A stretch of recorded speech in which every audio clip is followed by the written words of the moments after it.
बिस्मिल्लाहिर्रहमानिर्रहीम fundamentals of artificial intelligence. तो सबसे पहले हम इस वीडियो में आज पढ़ेंगे इंट्रोडक्शन टू आर्टिफिशियल इंटेलिजेंस कि जो आर्टिफिशियल इंटेलिजेंस है क्या, उसका तारफ़ क्या है, उसका यूज़ क्या है, उसकी कैटेगरीज क्या हैं।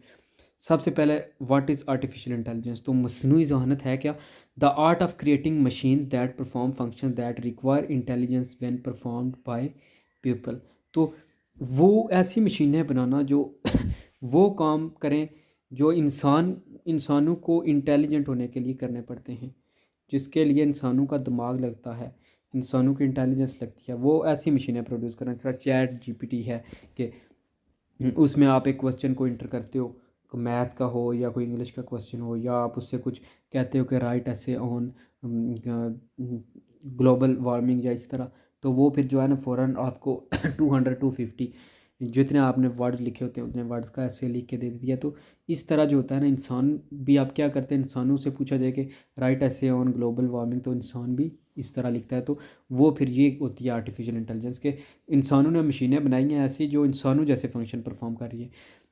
The branch of computer science that is concern with the automation of intelligent behaviour के ऑटोमेटिक जो इंटेलिजेंट बिहेवियर जनरेट हो रहा है, जो कर रहा है, जिसका मकसद होता है, ऐसी ब्रांच ऑफ कंप्यूटर है जिसमें हम ये पढ़ते हैं कि जो आर्टिफिशियल जो चीज़ें हैं जो खुद हो रही हैं बिहेवियर, इंटेलिजेंट बिहेवियर दिखा रही हैं। Views of artificial intelligence fall into 4 categories. System that act like human. तो सबसे पहले जो है ना, पहला ये व्यू है कि ऐसा सिस्टम जो बिल्कुल इंसानों की तरह जो है वो एक्ट करता है, काम करता है। System that think like human, जो इंसानों की तरह सोचता है कि आप उससे पूछते हो कि 2050 में क्या होगा, तो वो बताता है कि ग्लोबल वार्मिंग हो जाएगी, जो है ना वो एटमॉस्फेयर बड़ा गंदा हो जाएगा, आबादी बड़ी बढ़ जाएगी। तो वो इंसान भी यही सोचते हैं, तो मशीनें भी इस तरह जो है ना वो जब सोचती हैं। सिस्टम दैट थिंक रेशनली, तो वो रेशनली सोचती हैं, ठीक है। बड़े जो है ना वो फिर रेशनल चीज़ें तो सोचती हैं, बड़ी एक्टिव रेशनली करती हैं कि बड़ी जो है ना वो रेशनल थिंकिंग के लिहाज से जो है ना वो चीज़ें न्यू निकल के आती हैं, न्यू चीज़ें वो जो है ना वो बताती हैं। यानी वो अक्लमंदी और समझदारी के साथ जो है ना वो आंसर करती हैं, सोचती हैं, और अक्ल की इंसानों की अक्ल को दंग कर देती हैं, ऐसी चीज़ें वो सोचती हैं अक्ल के साथ।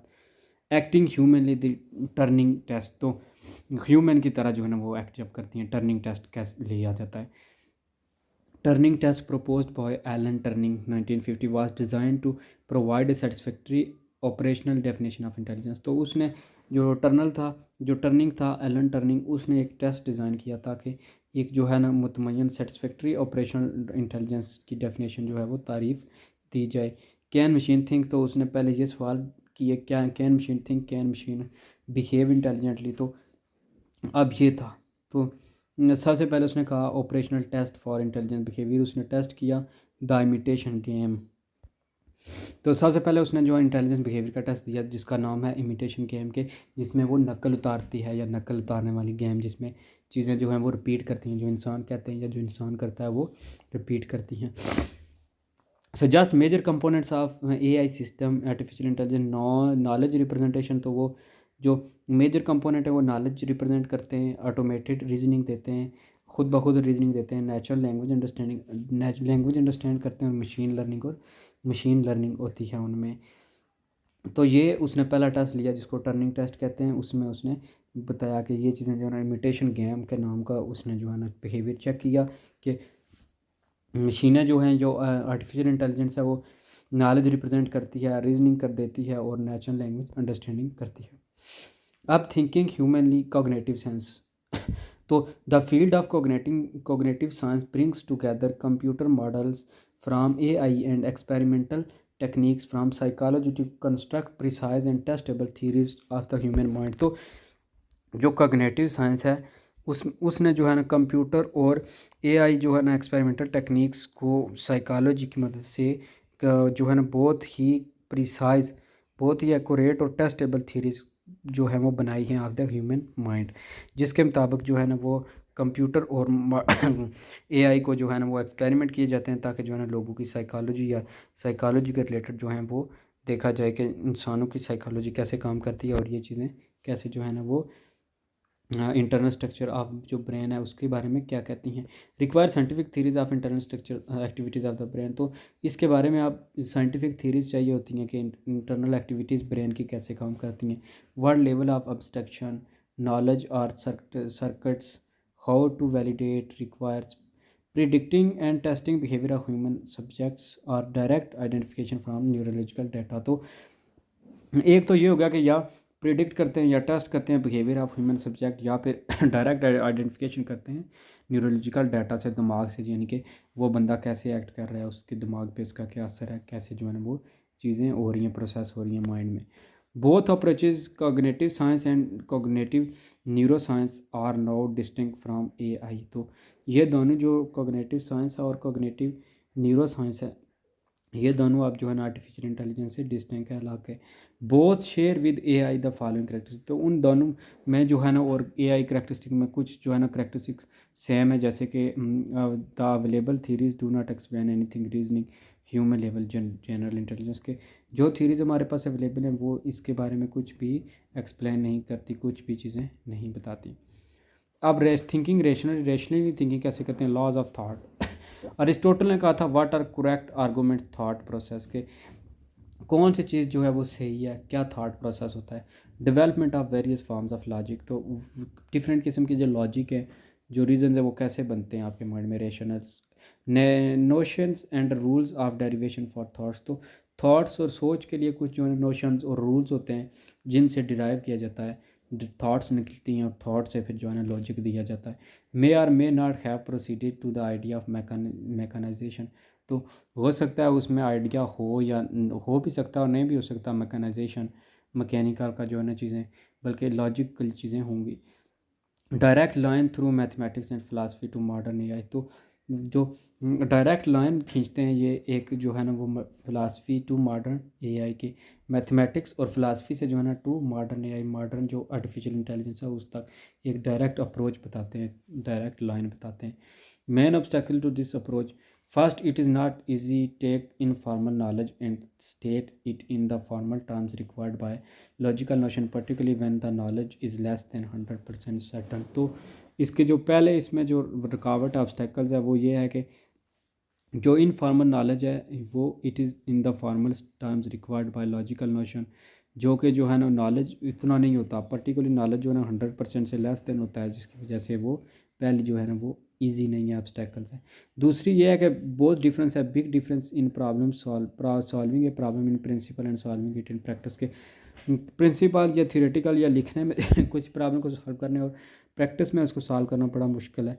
तो ये दो चीज़ें जो है ना वो बड़ी मसाइल हैं, इश्यूज़ हैं। Acting rationally the rational agent approach, तो an agent is just something that acts, तो एक एजेंट वही होता है जिस तरीके से वो एक्ट करता है उसी तरीके से हम उसको आइडेंटिफाई करते हैं, वो वही होता है, उसी लिहाज से होता है। A rational agent is one that acts so as to achieve the best outcomes or when there is uncertainty the best expected outcome, तो रैशनल एजेंट वो होता है जो अचीव कर जाता है कि जो आपका आप नताइज पाना चाहते हैं, जो कॉन्सिक्वेंसेस जो आउटकम पाना चाहते हैं वो मिल जाते हैं, या जो आप एक्सपेक्ट करते हो उनके जो है ना वो बेस्ट अक्सर जो है वो आउटकम देता है। In the laws of thought approach to AI the emphasise was on correct inferences, तो लॉ ऑफ जो थाट है, जो सोचने का अमल है, जो सोचने का कानून है, वो अप्रोच करता है टू एआई और एम्फेसाइज करता है करेक्ट इन्फेरेंसेस पे, कि करेक्ट इन्फेरेंसेस होने चाहिए। अब making correct inferences is something part of being a rational agent, तो करेक्ट जो इन्फेरेंसेस है वो बनाने के लिए आपको सबसे पहले रैशनल एजेंट होना चाहिए। फिर कुछ रास्ते होते हैं, there are also ways of acting rationally that can not involve inferences, तो कुछ जो रास्ते हैं जिनके थ्रू आप जो है ना वो इन्फ्रेंसेस नहीं, rationally that can not involve inferences. फिर रेशनल बिहेवियर क्या होता है, doing the right thing, rational behaviour होता है कि अक्लमंदी के साथ जो है ना आप अच्छी चीज़ें करते हो, दुरुस्त चीज़ें करते हो। The right thing that which is expected to maximise goal achievement given the available information, तो जो राइट थिंग होती है वो एक्सपेक्ट किया जाता है कि मैक्सिमाइज करेगा कि गोल अचीवमेंट को, और हमें अवेलेबल इंफॉर्मेशन प्रोवाइड करेगा। Doing the right thing does not necessary always involve thinking about thinking, but thinking should be in the surface of rational action, तो राइट चीज़ करना जो है ना वो ज़रूरी नहीं है कि हमेशा जो है ना उसमें थिंकिंग ही इन्वॉल्व हो, बल्कि thinking should be in the surface of rational action. Thinking जो होती है वो सरफेस ऑफ रैशनल एक्शन उसका बेस होती है। अब एक्टिंग रैशनली रैशनल एजेंट्स, तो an agent is an entity that perceive and act. तो एक एजेंट वो होता है जो चीज़ों को परसीव भी करता है और फिर उन पे एक्ट भी करता है, उनको महसूस एहसास भी करता है, फिर उन पे एक्ट भी करता है। This AI course concentrates on general principle rational agents and on components for constructing them. तो ये जो आर्टिफिशियल इंटेलिजेंट का कोर्स होता है, इसका जो मेन कंसंट्रेट ये करता है, वो करता है कि कैसे जो रैशनल एजेंट्स हैं वो कैसे उनके कंपोनेंट जो है ना कंस्ट्रक्ट किए जाते हैं। Abstractly, an agent is a function from percept histories to action। तो जो होता है ना एजेंट होता है उसका फंक्शन जो होता है वो परसेप्ट हिस्ट्रीज टू एक्शंस होता है। जैसे एफ जो है वो जो है ratio P principle is a for any given class of environment and task we say the agent with the best performance. उसके बाद computation limits can make perfect rationally unachievable. तो जो कंप्यूटर या कंप्यूटेशनल लिमिटेशंस होती हैं, कोई हदूद होती हैं, वो परफेक्ट रैशनल अनअचीवेबल बनाती हैं। जैसे design best program for given machine resource के कुछ रिसोर्स दिए जाएँ और कहना है कि आप बेस्ट प्रोग्राम को डिफ़ाइन करें, डिज़ाइन करें। अब फाउंडेशंस क्या हैं एआई की? तो मैनी डिसिप्लिन जो है ना वो कंट्रीब्यूट कर रहे हैं फाउंडेशन फॉर आर्टिफिशियल इंटेलिजेंस। सबसे पहले है फ़िलासफ़ी, जिसमें लॉजिक है, मेथड्स ऑफ रीजनिंग है, माइंड एज फिजिकल सिस्टम है। तो ये सारी चीज़ें जो है ना वो कंट्रीब्यूट कर रही हैं ताकि आर्टिफिशियल इंटेलिजेंस में काम हो। मैथमेटिक्स में बहुत सी चीज़ें हैं जो formal representation and proof, algorithm, computation, decidability, probability. तो ये चीज़ें मैथमेटिक्स की हैं जो एआई पे जो जोर दे रही हैं, एम्फिसाइज़ करनी कि एआई को डेवलप होना चाहिए एआई को। साइकोलॉजी में बहुत सी चीज़ें, phenomena of perception and motor control. Economics जो है ना farmer theory of rational decision. तो ये सारी चीज़ें जो है वो कंट्रीब्यूट कर रही हैं एआई में। फिर लिंग्विस्टिक है, कुछ ग्रामर रिप्रेजेंटेशन वगैरह। न्यूरो साइंस के ब्रेन कैसे काम करता है, इस तरह की चीज़ें जो है ना वो एआई से जो है ना कंपेयर की जाती हैं, उसको कंट्रीब्यूट करते हैं, उसको देखते हैं। कंप्यूटर इंजीनियर जो है ना वो बहुत सी एप्लीकेशन बना रहे हैं ताकि जो है ना वो ऑटोमेटिक हो जाए काम, जो है इंसानों का कम लेबर कम लगे। कंट्रोल थ्योरीज हैं, designing devices that act optimally on the basis of feedback from the environment से फीडबैक लेने के लिए जो है वो कंट्रोल थ्योरी के थ्रू जो है ना वो होता है। हिस्ट्री का इंटेलिजेंस की या आर्टिफिशियल इंटेलिजेंस की के सबसे पहले जो है ना मुक्लोज एंड पिट ने जो है ना boolean circuit model of brain तैयार किया था। The first work that is now generally recognise as AI, जिसको अब एआई कहा जाता है। फिर 1950 में टर्निंग ने दी थी जी कंप्यूटिंग मशीनरी एंड इंटेलिजेंस की जो टर्निंग टेस्ट, जिसमें क्या था, इंटीमेशन टेस्ट था जिसमें नकल उतारते हैं। फिर अर्ली एआई प्रोग्राम जो है Samuel checkers program, Newell and Simon logic theorist जो है ना दिए थे। फिर डॉर्माउथ ने मीटिंग में दिया था, डॉर्माउथ मीटिंग बर्थ ऑफ इंटेलिजेंस जिसे आर्टिफिशियल इंटेलिजेंस कहा जाता है, जिसे मैककार्थी, मिन स्काई एंड अदर जो है ना उनने मिल के स्टडी किया था आर्टिफिशियल इंटेलिजेंस को। फिर McCarthy define the high level language Lisp was to become the dominant AI programming language. तो फिर रॉबिन्सन ने डिस्कवरी किया द रेजोल्यूशन मेथड के एक complete theorem providing algorithm for first order logic. तो पहली दफ़ा जो है ना वो फर्स्ट ऑर्डर लॉजिक थी। फिर 1966 टू 1974 में जो है ना वो एआई डिस्कवर हुआ कंप्यूटेशनल कम्प्लेक्सिटी में, जिसका मतलब होता था कि वो neural network research almost disappear. जब न्यूरल नेटवर्क जो थी वो रिसर्च थी वो ख़त्म हो चुकी थी, गायब हो चुकी थी, तब जाके जो है ना वो ये डिस्कवर हुआ। फिर 1969 और 79 में अर्ली डेवलपमेंट हुई नॉलेज बेस्ड सिस्टम की। फिर 80 टू 88 में एक्सपर्ट सिस्टम इंडस्ट्री बूम्स आया। फिर 85 टू 95 जो है ना neural network return to popularity आया कि अब लोगों के माइंड पढ़ने का, लोगों के माइंड पे जो है ना काम करने का, दिमाग कैसे काम करता है उसका आया।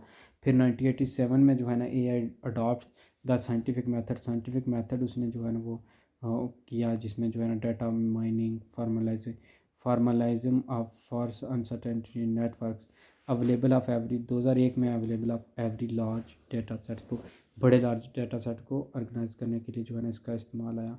फिर स्टेट ऑफ द आर्ट अब क्या है, what can AI do today. तो आज जो है ना आर्टिफिशियल इंटेलिजेंस क्या क्या कर सकती है। रोबोटिक व्हीकल्स चल रही हैं, जो ऑटो पायलट गाड़ियाँ हैं या सेल्फ जो जो जिनमें जो है ना लोग सेल्फ ऑटो मोड पे डाल के या जो है ना वो ऑटो पायलट पे डाल के खुद ब खुद गाड़ियाँ ड्राइव हो रही हैं। स्पीच रिकग्निशन हो रहा है फ़ोनों में, फ़ोन्स में भी होता है। और जो है ना वो और है, लोग लॉक लगा रहे हैं उस तरह के। ऑटोनोमस प्लानिंग एंड स्केड्यूलिंग हो रही है कि जैसे नासा जो है ना वो रिमोट कर रहा है agent program become the first on board autonomous planning program to control the scheduling of operating for a space craft को जो है ना ऑपरेट करने के लिए कोई आर्टिफिशियल इंटेलिजेंस। फिर गेम प्लेइंग के लिए IBM में डीप ब्लू जो become the first computer program to defeat the world champion in a chess match. तो एक कंप्यूटर बनाया गया था जिसने चेस मैच में एक बंदे को हराया था गेम प्लेइंग के लिए। फिर स्पैम फाइटिंग के लिए फिर रोबोटिक्स और मशीन ट्रांसलेशन के लिए जो है ना ये सारा AI का यूज़ हो रहा है। That's all in this video. Subscribe the channel if you like the video and share the link to others.